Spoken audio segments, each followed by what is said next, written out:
आपल्या आणि गिरीश भाऊंच्या सूचनेनंतर पोलीस आयुक्तांनी धडाकेबाज कारवाई शहरात सुरू केलेली आहे। राजकीय पक्षांच्या कार्यकर्त्यांना नेत्यांना सुद्धा या ठिकाणी कारवाईला सामोरं जावं लागतंय। पुढच्या काय सूचना असणार आहे?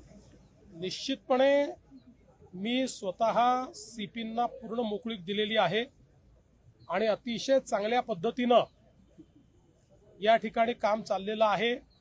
कोणी कुठल्याही पक्षाचा असो, भारतीय जनता पक्षाचा असो, महायुतीचा असो की उबाठा राष्ट्रवादी काँग्रेस किंवा अन्य पक्षाचा असो, कोणालाही या ठिकाणी स्पेअर करू नका अशा प्रकारे त्यांना पूर्ण अधिकार देण्यात आलेले आहेत।